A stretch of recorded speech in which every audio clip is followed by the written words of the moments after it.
ഒരു സിനിമ പ്രഖ്യാപിച്ചിട്ടുണ്ട്, കഥയില്ല, ടീസറില്ല, റിലീസ് തീയതിയില്ല. എന്നിട്ടും സോഷ്യൽ മീഡിയ മുഴുവൻ അതിനെക്കുറിച്ചാണ് ഇപ്പോൾ സംസാരിക്കുന്നത്. കാരണം ആ സിനിമയുടെ പേരിനേക്കാളും ആളുകളെ ആവേശത്തിലാക്കുന്നത് അതിന് പിന്നിലുള്ള പേരുകളാണ്. ഒരു വശത്ത് മോഹൻലാൽ, മറുവശത്ത് ദിലീഷ് പോത്തൻ. മലയാള സിനിമാ പ്രേമികൾ വർഷങ്ങളായി കാണാൻ ആഗ്രഹിച്ചിരുന്ന ഒരു കോമ്പിനേഷൻ ഇപ്പോഴത്തെ അത് ഔദ്യോഗികമായിരിക്കുകയാണ്. സിനിമയുടെ പേര് നെടുങ്കണ്ടം മിറാക്കിൾ. പേര് കേൾക്കുമ്പോൾ തന്നെ കൗതുകം തോന്നുന്നുണ്ട്. പക്ഷേ അതിനേക്കാൾ വലിയ കൗതുകം ദിലീഷ് പോത്തന്റെ സിനിമയിൽ മോഹൻലാൽ എങ്ങനെ ഒരു കഥാപാത്രമായിരിക്കും ചെയ്യുക എന്നാണ്.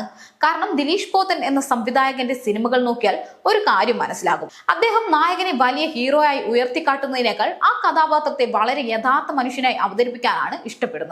മഹേഷിന്റെ പ്രതികാരത്തിലെ മഹേഷും തൊണ്ടുമുതലും ദൃസാക്ഷിയിലെയും കഥാപാത്രങ്ങളും ജോജിയിലെ ജോജിയും എന്നും ആളുകൾ ഓർക്കുന്നത് അതുകൊണ്ടാണ്.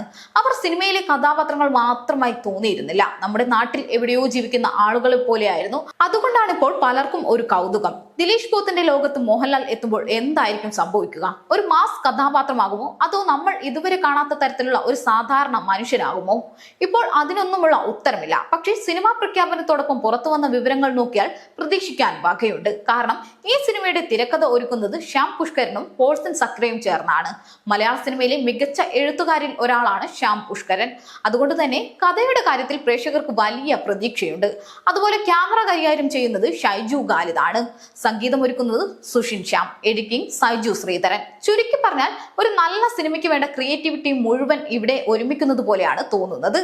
മറ്റൊരു കാര്യം സിനിമയുടെ പേര് തന്നെയാണ്. ഇപ്പോൾ വലിയ ചർച്ച നെടുങ്കണ്ടം മിറാക്കിൾ സാധാരണ കേൾക്കുന്ന പേരല്ല. ആ പേര് കേൾക്കുമ്പോൾ തന്നെ ഒരു കഥ അതിനുള്ളിൽ ഒളിഞ്ഞിരിക്കുന്നത് പോലെ തോന്നുന്നുണ്ട്. എന്താണ് ആ മിറാക്കിൾ?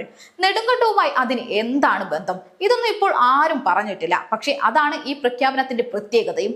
ഇന്നത്തെ കാലത്ത് ഒരു സിനിമ പ്രഖ്യാപിച്ചാൽ ആദ്യ ദിവസം തന്നെ കഥ എന്താണെന്ന് ആളുകൾ അന്വേഷിക്കും. എന്നാൽ ഇവിടെ കഥ അറിയാഞ്ഞിട്ടും ആളുകൾ ആവേശത്തിലാണ്. കാരണം ചില സിനിമകളിൽ കഥയേക്കാൾ വിശ്വാസം ഉണ്ടാകുന്നത് അതിന്റെ ടീമിനോടാണ്. അതാണിപ്പോൾ നെടുങ്കണ്ടം മിറാക്കിൾ എന്ന സിനിമയ്ക്കും സംഭവിക്കുന്നത്. എന്തായാലും ഒരു കാര്യം ഉറപ്പാണ്, മോഹൻലാലിന്റെ കരിയറിലും ദിലീഷ് പോത്തന്റെ സംവിധാന ജീവിതത്തിലും ഏറെ ശ്രദ്ധിക്കപ്പെടുന്ന സിനിമകളിൽ ഒന്നായി മാറിക്കഴിഞ്ഞു ഇത്. ഇനി കാത്തിരിക്കാനുള്ളത് കൂടുതൽ അപ്ഡേറ്റുകൾക്കാണ്. കാരണം ഈ സിനിമയുടെ കഥ എന്താണെന്ന് അറിയാനുള്ള ആകാംക്ഷയേക്കാൾ ദിലീഷ് പോത്തനും മോഹൻലാലും ചേർന്ന് പ്രേക്ഷകർക്കായി എന്താണ് ഒരുക്കിയിരിക്കുന്നത് എന്നറിയാനാണ് ഇപ്പോൾ മലയാള സിനിമാ പ്രേമികൾ കാത്തിരിക്കുന്നത്.